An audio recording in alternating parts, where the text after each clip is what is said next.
Eto pa isa.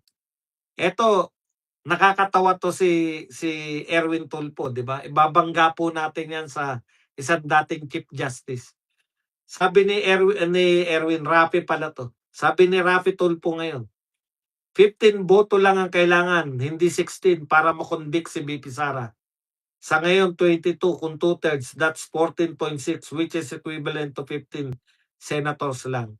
Yan po ang pahayag ni Senator Rafi Tulfo. Alam mo, Senator Rafi Tulfo, no? Hindi po yan usapin ng mag-asawa na pwede mong pagpasyahan. Nabigyan mo lang ng panghotel, ikaw nasasagot ng panghotel, pamemeriendahin mo pa sila. Okay na, napagbati mo na. Hindi po to kino-compromise. Yung nakalagay po sa konstitusyon, hindi po pwedeng i-compromise. Kung nakalagay po sa konstitusyon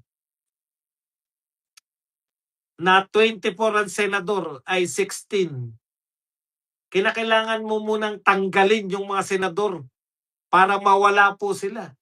Pag sinabi po bang nakakulong ang senador, hindi na senador? Napakatagal po ni Laila de Lima na nakakulong. Sabi niya nga, 7 years daw siya nakulong. Pero siya po ba ay hindi na senador nung siya ay nakakulong?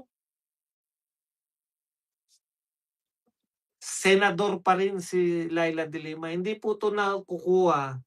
Hindi po nakukuha tong ganitong usapin. Senator Rafi Tulfo. Hindi po ito buhay mag-asawa na pwede mong pagbatiin. Nakulong lang si Jinggoy, hindi na pwede.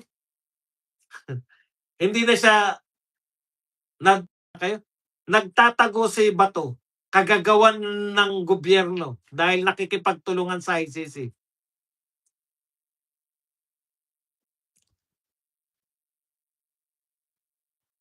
Hindi na siya senador. Tanggalin niyo muna bilang senador. May paraan para matanggal. Si Kiko Barsaga, tinanggal bilang congressman. Tanggalin niyo muna bago kayo magkwenta ng 14.8. Yan ang problema ng sobra yung pagkatuta ninyo. Maski yung batas kaya nyo. Ayon po sa dating Chief Justice, ito po, luma ng quotation yun, no? Yung kay Chief Justice Hilario Davide. Ano po pagkakaiba ni Chief Justice Hilario Cavite? Chief Justice Hilario Davide, sa iba pong nagsasalita tungkol dito.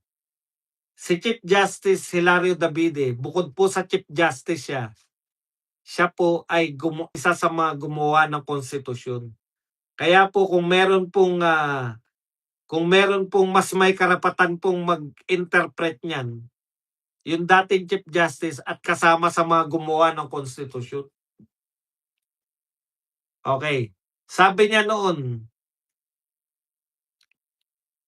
teka, may peche yan na sinabi. Hindi po yan ngayon eh.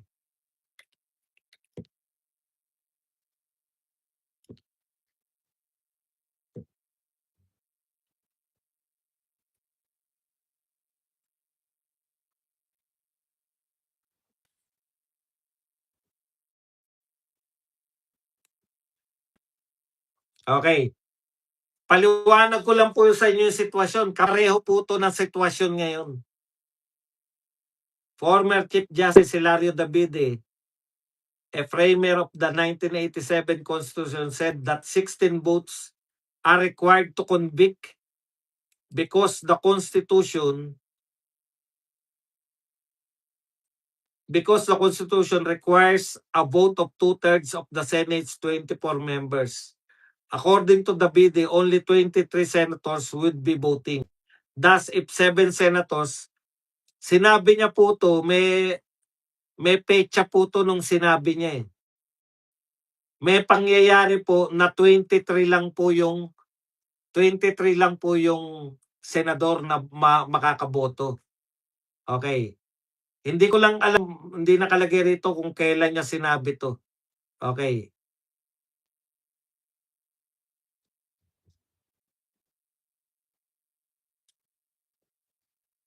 So sinabi niya po 'to nung siya po ay,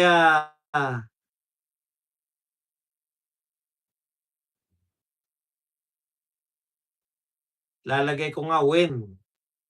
Teka lang, para lang tayo sigurado.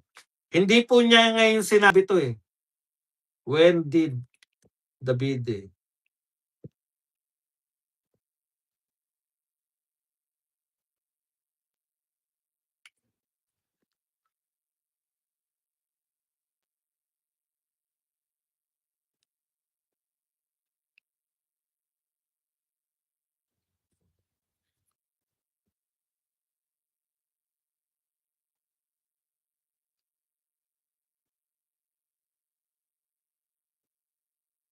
ngayon pala, June 20, kahapon lang po pala sinabi. Okay. Eto po, So may dalawang contrasting po tayo, dalawang matatalinong tao po ang nagsabi. Ang isa po, ang sinabi niya po, ito po ay isang senador. Sa pinakamatalinong senador ngayon. Sabi po ng senador na pinakamatalino po na nagngangalang Raffy Tulfo. 15 boto lang ang kailangan, hindi 16 para makonvict si VP Sara. Ayan po, ang sabi ng pinakamatalinong senador. Pero ang sabi po ng dating Chief Justice ng Supreme Court at gumawa ng batas, siya po yung isa sa mga nagsulat ng Saligang Batas ng Pilipinas. Sabi niya, 16 ang kinakailangan. Ngayon, dalawang matatalino po yan. Pinakamatalinong senador sa buong mundo. Sa lahat ng panahon. Mas matalino pa kay Salonga. Mas matalino pa kay Recto. Yung Rectong, yung Rectong Claro M. Recto. Mas matalino pa kay Tanyada. Sa mag-amang Tanyada, kay Gingona, kay Enrile. Sabi niya 15. Sino po ang totoo? Sino po paniniwalaan nyo? Yung pinakamatalinong senador sa buong mundo? O yung dating Chief Justice ng Supreme Court na si Davide? Na siya po yung nanguna. Siya po yung presiding officer kay ERAP impeachment. Siya po ang nagsulat, isa sa mga nagsulat ng 1987 Constitution at naging Chief Justice. Obviously, matalino po yan. Kaya lang, hindi lang ako sigurado sino mas matalino sa kanya ni Tulfo. Obvious, di ba? Kasi parang mas matalino si Tulfo. Nagduda nga ako eh. Nagduda nga ako bigla eh. Kanino po kayo? Kanino kayo maniniwala? Bahala na po kayo. Siyempre, ako noon 16 talaga paniniwala ko kahit sinasabi ni Carpio na pwedeng magbago yan. Si Carpio, Associate Justice lang. Si Davide, Chief Justice eh. Ang pagkakaiba ni Carpio at tsaka ni Davide, si Davide kasama siya sa nagsulat. Baka siya pa nga nagsulat ng 16 na yan eh. Pero dahil sinabi po ng pinakamatalinong senador sa buong mundo, nagduda po ako. Baka 15 lang kasi nalito tuloy tayo. Kayo ba nalilito rin? Sino paniniwalaan nyo? Si Davide o si Tulfo? Parang gusto kong maniwala yata kay Tulfo.